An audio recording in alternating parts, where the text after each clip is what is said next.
तो इसका मतलब है कि हम लोग गर्त में जा रहे हैं। ये खुद समझना चाहिए आपको।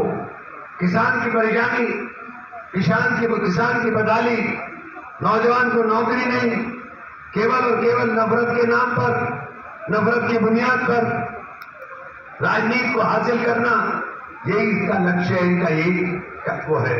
मैं आप लोगों से निवेदन करना चाहता हूं, आपने जो सहारनपुर के लोग बैठे वो जानते हैं अच्छी तरह से। मैंने धर्म सिंह जी को इलेक्शन लड़ाया, मुकद्दर उनका वो हार गए, लेकिन एक तरफा वोट ट्रांसफर करा करके उठाने का काम किया। मैंने नरेश भाई को इलेक्शन लड़ाया, एक बार 71 वोट से आए और दूसरी बार 29,000 से जीत गए। मेरा एक वोट ट्रांसफर होने का काम हुआ। अब के बारी आपकी, पहली मरतबा मुझे जरूरत है आपकी, मुझे जरूरत है आपकी, और हर गांव के अंदर जरूरत है आपकी।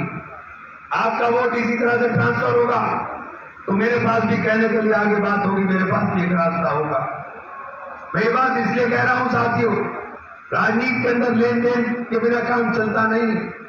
जब तक आप देना नहीं सीखोगे तब तक कोई आपको देगा नहीं। मैंने तो दो बार आपको अपने आप को साबित करके दिखाया है। इस मरतबा माहौल है, हालात है, और आप किसान हो। ये जो किसान को हिंदू और मुसलमान में बांटने की बात करते हैं ना, ऐसा नहीं है कि हमें ज्यादा पैसा हमें कम पैसा मिलता है और आपको ज्यादा पैसा मिलता है। अगर गन्ने का पैसा जितना आपको मिलता है उतना ही हमें भी मिलता है। ये किसान रहेगा, नौजवान रहेगा, आपके नौजवान को रोजगार मिले और हमारे लोग परेशान रहे तो समझ में आती है।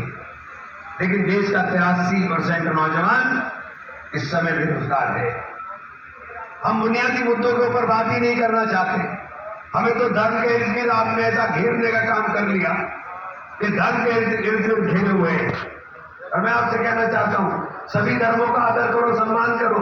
मैं आपके तिलक का सम्मान करूं, आप मेरी टोपी का सम्मान करो, तो साथ ही में हिंदुस्तान कहलाने का काम करो। और यही हिंदुस्तान है कि जब हम एक दूसरे की भावनाओं का और आस्थाओं का सम्मान करने का काम करेंगे।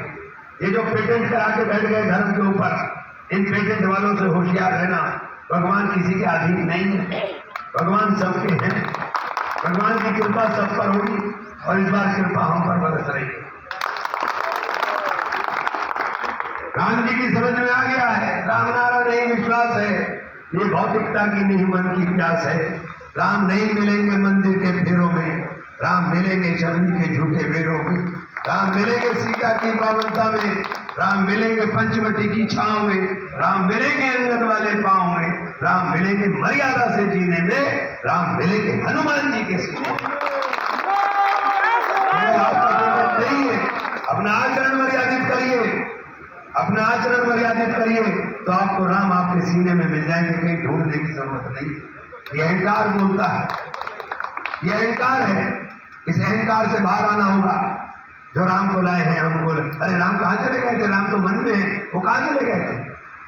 ये सवाल आप उनको करिए। राम भी कोई ऐसी चीज है जिसको कोई इंसान ला सकता है। इंसान की हैसियत नहीं कि भगवान को ला के दे दे, भगवान देने वाला है। इसलिए आपसे निवेदन करने के लिए आया हूं कि इस बार माहौल बदला है, माहौल बन रहा है, और आप सब लोगों का साथ, आप सब लोगों का विश्वास और आप सब लोगों का प्यार हमारे साथ अगर रहेगा तो निश्चित रूप से विजय होगी। आप मुझे जानते हो, मैं 24 घंटे काम करने वाला आदमी। एक आवाज पर आता हूं, एक बात फिर कह के जा रहा हूं, मुझे वोट दोगे तब भी, नहीं दोगे तब भी, मैं काम तो आपके आता ही रहूंगा। मेरी वोट मेरे काम की कभी गारंटी नहीं रहा है। इसलिए साथियों आपका बहुत बहुत आभार, बहुत बहुत धन्यवाद। और अपने नेता राजकुमार जी से माजरत के साथ चाहूंगा क्योंकि आगे मेरे कार्यक्रम है। इजाजत, आपका बहुत बहुत धन्यवाद। आपने मेरे लिए इतना कष्ट किया, मैं आपका जिंदगी भर आभारी रहूंगा। बहुत बहुत धन्यवाद साथियों। कोई साथी मेरे साथ नहीं जाएगा, जो मेरे साथी आए हैं वही जाएंगे बस। ना मुझे कोई छोड़ जाएगा, ना कार्यक्रम करेगा, मैं पीछे से निकलूंगा।